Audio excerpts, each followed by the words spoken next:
Hello mga kabibig! Welcome back sa ating bagong YouTube channel. Ito ang pinakamaingay na YouTuber sa balat ng YouTube.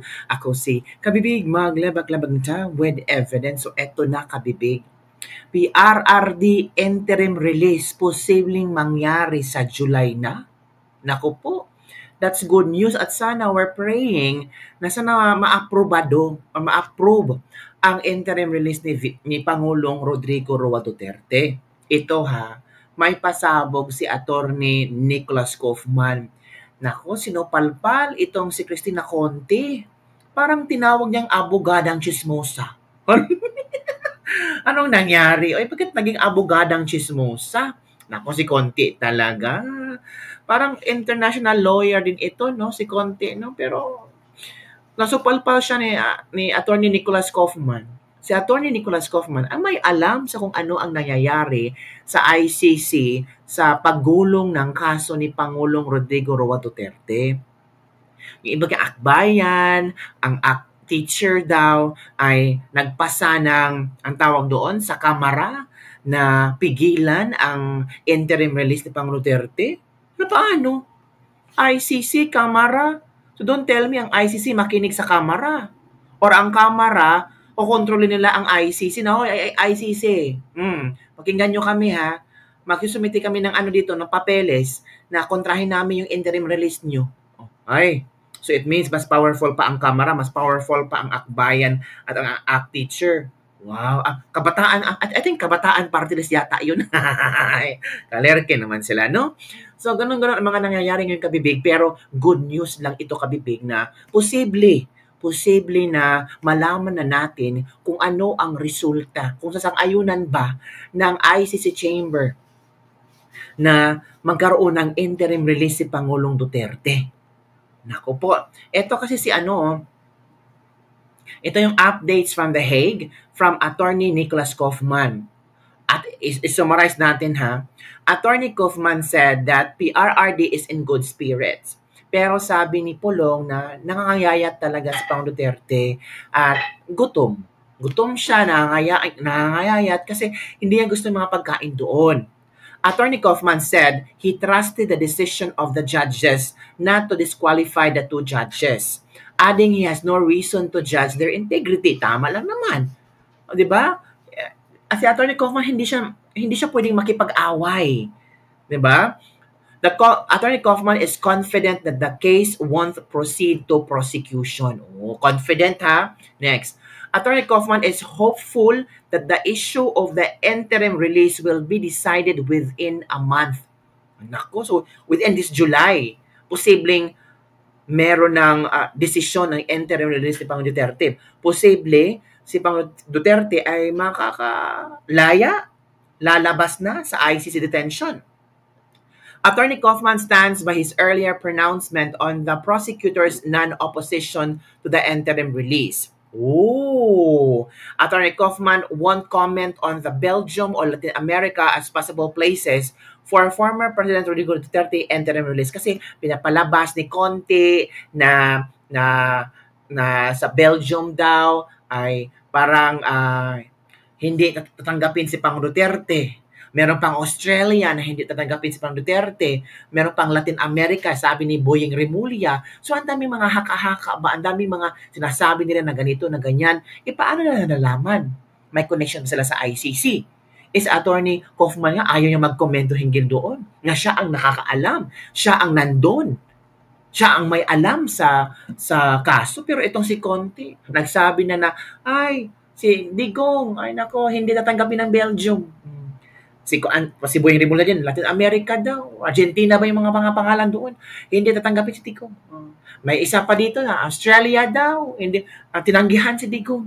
Kung ano mga sinasabi niyo. Ito pa, sponsoring witnesses to cooperate is a matter that Attorney Kaufman will investigate. Nako, iimbestigahan na Attorney Kaufman ang Pilipinas mag-sponsor.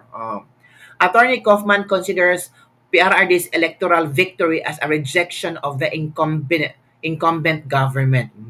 Maganda yun, di ba? Even non-state parties, including the Philippines, can host the interim release according to Attorney Kaufman. O pwede pala ang Pilipinas. Di ba? Ang tanong, papayagan ba ni Bongbong Marcos? Di ba? papayagan ba ni Bongbong Marcos na pabalikin si Pangulong Duterte dito? Nilagay na nga niya sa ICC. Papayagan. So halata talaga, kung hindi niya papayagan, so halata talaga na siya ang utak na kung bakit si Pangulong Duterte nakarating sa ICC.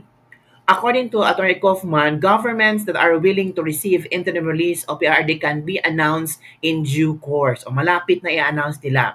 Attorney Kaufman said he is the one who asked to see Senator Amy Marcos, saying he is impressed by the way she handled the hearing and the report she produced. O palakpakan, nagamit ito ni Attorney Kaufman, yung Senate hearing ni Amy Marcos. On seeking remedy on Dutch domestic court, Attorney Kaufman said that is not the case. So hindi pwede. Attorney Kaufman's message to the Filipino people, respect the judicial process. A lot of gossips and allegations have been made, especially by people like Attorney Cristina Conti. So chismosa. Chismosa si Conti. Hala. A lot of people, a lot of gossips and allegations, gossips talaga, chismis talaga, at mga allegasyon have been made especially by the people like Attorney Cristina Conti. So, kung ito man ang pananaw ng international lawyer na si Nicholas Kaufman, ano pa kaya ang pananaw ng mga ibang lawyers sa ICC kay Attorney Cristina Conti? A lot of gossips and allegation has been made, especially by the people like Attorney Cristina Conti. Naku, nakakaya naman yan. 'Di ba? Parang, uy, ano ba naman Conti? Smusa ka pala. May mga allegation. Ito kabibig ha, may video tayo dito kay Attorney Kaufman answering questions from Alvin yata nag-interview sa kanya. Ang video na ito ay galing kay Alvin and Tourism. So let's watch this video. Reports claiming that Belgium and Australia declined to host former President Duterte during his interim release. What is the truth behind this? Well, I don't know where Cristina Conti, because I guess that's who you're referring to, got that from. I'm not going to comment on any country. I'm not allowed to. These matters are confidential. But I assume... Buti pa si Attorney Kaufman, alam niya kung ano ang confidential. Bawal magsalita ng mga bansa. Lawyer talaga siya kasi it's confidential.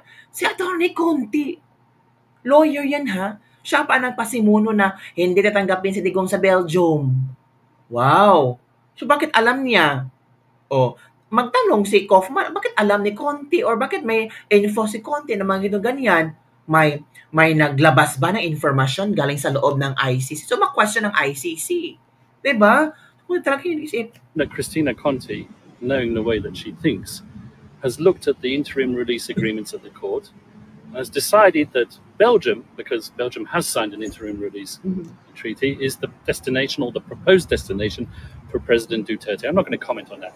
The same goes, by the way, for the Honourable Justice Minister or the Secretary for Justice in the Philippines, Mr. Remulla, who's decided that there's a Latin American country that's prepared to receive President Duterte. Once again, I assume that he thinks we're talking about Argentina because once again, Argentina has signed an interim release agreement with the International Criminal Court. I'm not going to comment on that. Tama lang, hindi siya mag-comment kasi confidential yan eh.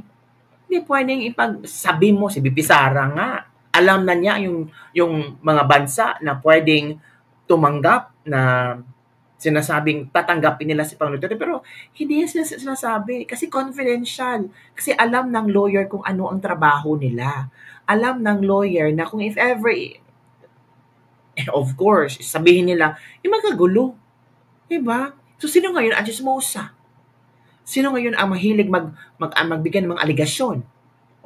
Napahiya si Cristina Conti. Ano ang sinabi ni Kaufman? As I said, respect the judicial process. A lot of gossip, a lot of allegations have been made, especially by people like Attorney Cristina Conti, that the supporters of former President Duterte are threatening witnesses or trolling judges. That is simply not true. Just respect the judicial process. Tingnan mo. Respetuhin nyo ang judicial process.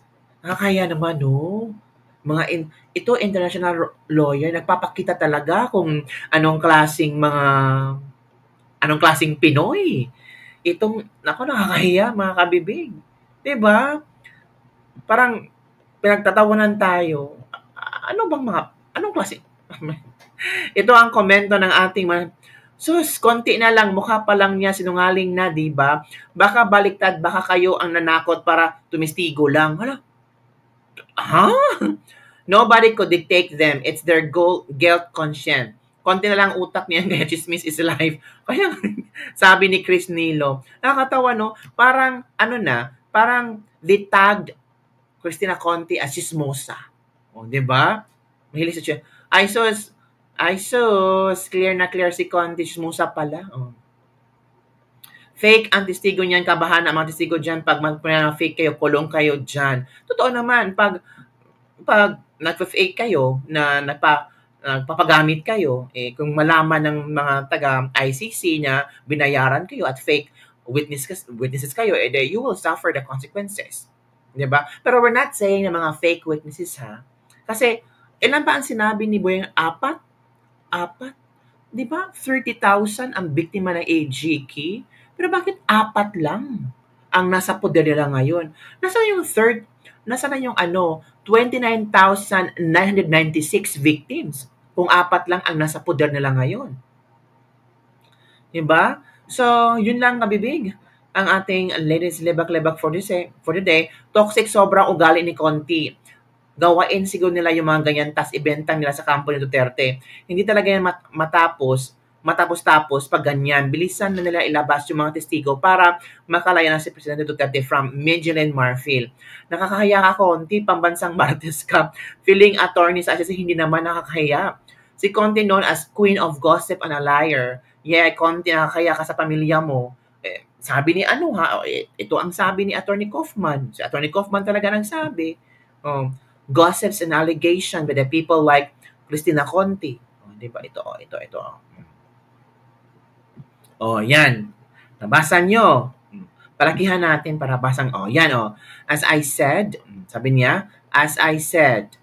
respect the judicial process. And I think Conti know what is judicial process all about, diba? A lot of gossip, a lot of allegations have been made, especially by people like Attorney Christina Conti, that the supporters of former President Duterte are threatening the witnesses. Paano tinatreat? Hindi nga nila kilala ang mga witnesses. Tinatago lang nga nila kung sino itong witnesses. Paano mati-threaten? Diba? Or trolling judges. That is simply not true. Just respect the judicial process. Respeto nyo ang judicial process. Baka mapahama kayo sa mga ginagawa nyo konti. Diba? So yun kabibig, ang ating latest lebak-lebak for today. Ano ang inyong opinion hinggil dito? Baka si Conti ang maglaglag sa baka malaglag at maging rason si Conti na malaglag. Nako. So yan kabibig, ang ating latest lebak-lebak for today. Don't forget to like, subscribe, and share this video para sa mga latest trending news na ating pag-usap-usapan. Ako, ang desisyon ng interim release ni Pangulong Duterte sa July na.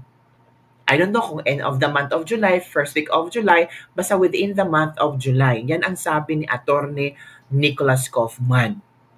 So we're praying na sana positibo. And later on, they will share to us kung ano yung mga bansa na willing kumupkop kay Pangulong Rodrigo Roa Duterte. Meron mga bansa. Sila lang konti at yung ibang mga mga feeling matatalino, yung kontra, mga bashers ni Pangulong Duterte na nasasabing, nako, si Duterte nyo, nako, hindi tatanggapin ang Belgium.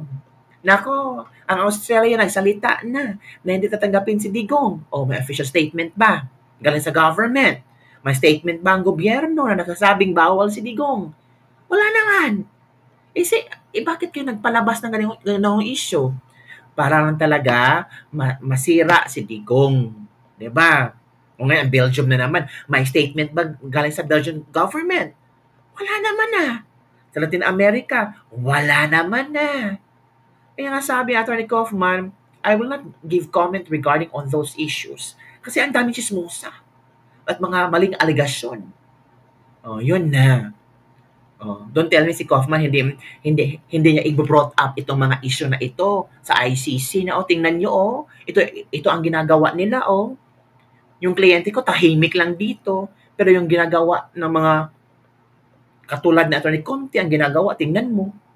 'Di ba? So yun ang kabibigyan ating Debug for today. Don't forget to like, subscribe, and share this video. Bye everyone. See you next time.